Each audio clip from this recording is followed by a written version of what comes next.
É interessante que uma das primeiras coisas que muitas pessoas querem discutir sobre a Bíblia, mesmo que não saibam muito sobre os primeiros 65 livros, é o significado do livro de Apocalipse. É um livro fascinante, cheio de imagens estranhas e ricas, cheio de símbolos e visões de dragões e bestas, de destruição e desastre, de pragas e calamidades. Muitas pessoas têm dúvidas sobre o que tudo isso significa. Deixa algumas pessoas com medo.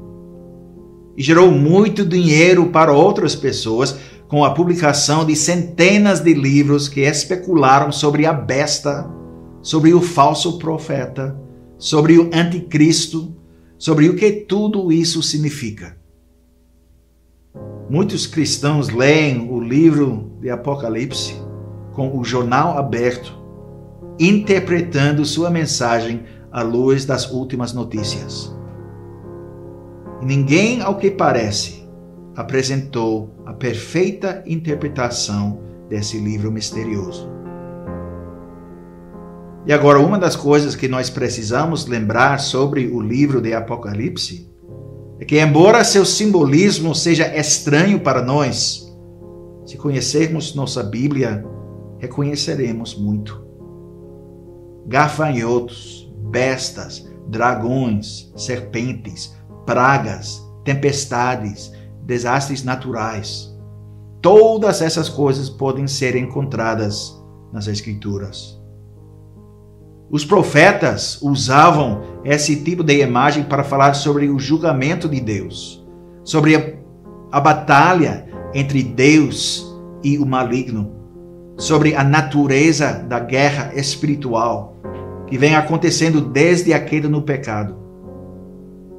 Portanto, considerando essas imagens, esses símbolos literalmente demais, sem entender o contexto, sem levar em consideração o contexto bíblico, levarão a sérios problemas em nossa interpretação.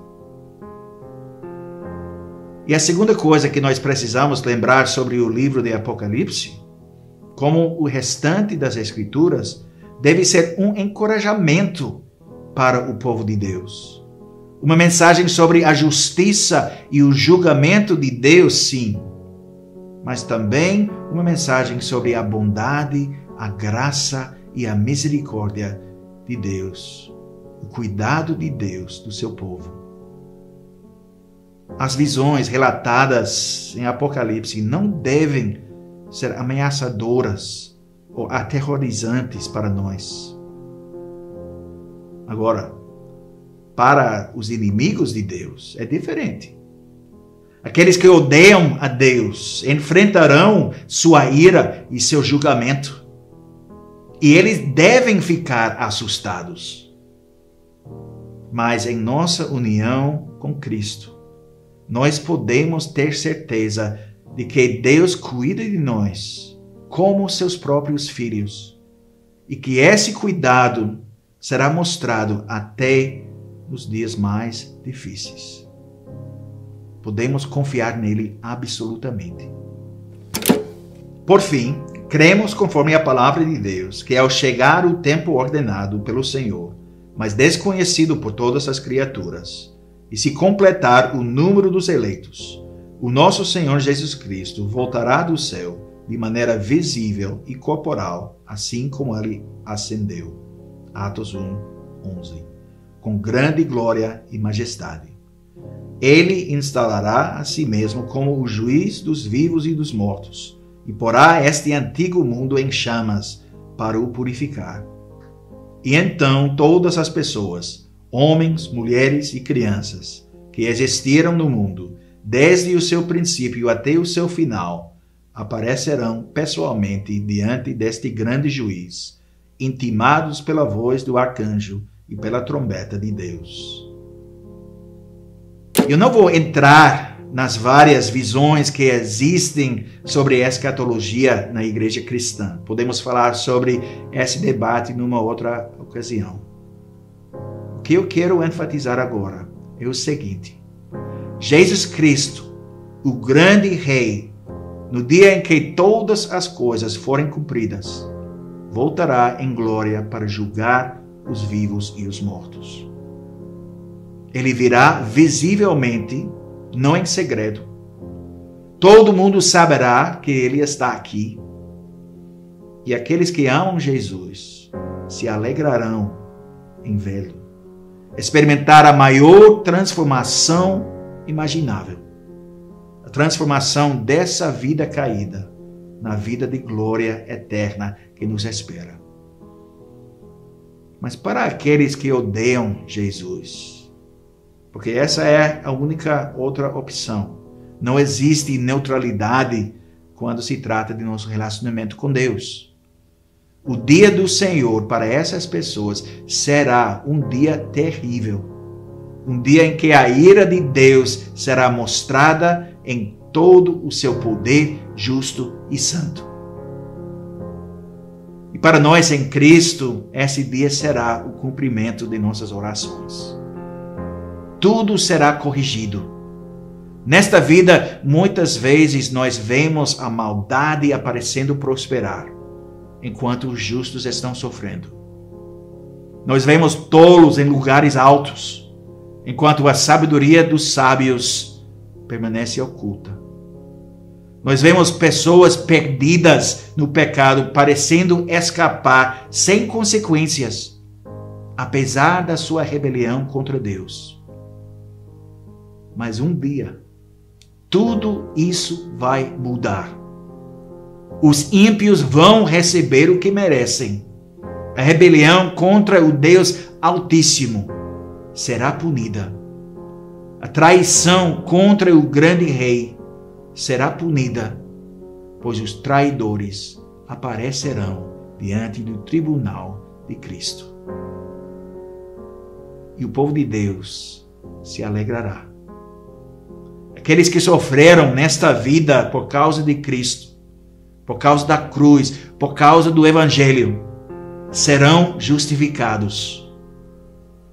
Diante de todo mundo, na presença de todos, eles serão provados certos. Na presença daqueles que os ridicularizaram, zombaram e perseguiram. E o mundo, enfim, será renovado. Essa é a nossa preciosa esperança. Esse é o futuro glorioso para o qual o povo de Deus está indo. Eternidade sem pecado, sem vergonha, sem lágrimas de tristeza causadas por nosso próprio pecado, pelo pecado dos outros, pelos resultados do pecado nesse mundo, por sofrimento e morte, dores e tristezas. Uma eternidade em que nunca mais vamos precisar esconder nada, nem de outras pessoas, nem de nós mesmos, nem do próprio Deus. A eternidade sem fraqueza, sem envelhecimento, sem doença. A eternidade de vida como deveria ser no começo. Vida nessa terra renovada, sem a possibilidade de cair novamente no pecado. Então, quando você pensa na escatologia, quando pensa nos últimos dias, lembre-se do ponto básico deste ensino bíblico, antes de se envolver com os detalhes.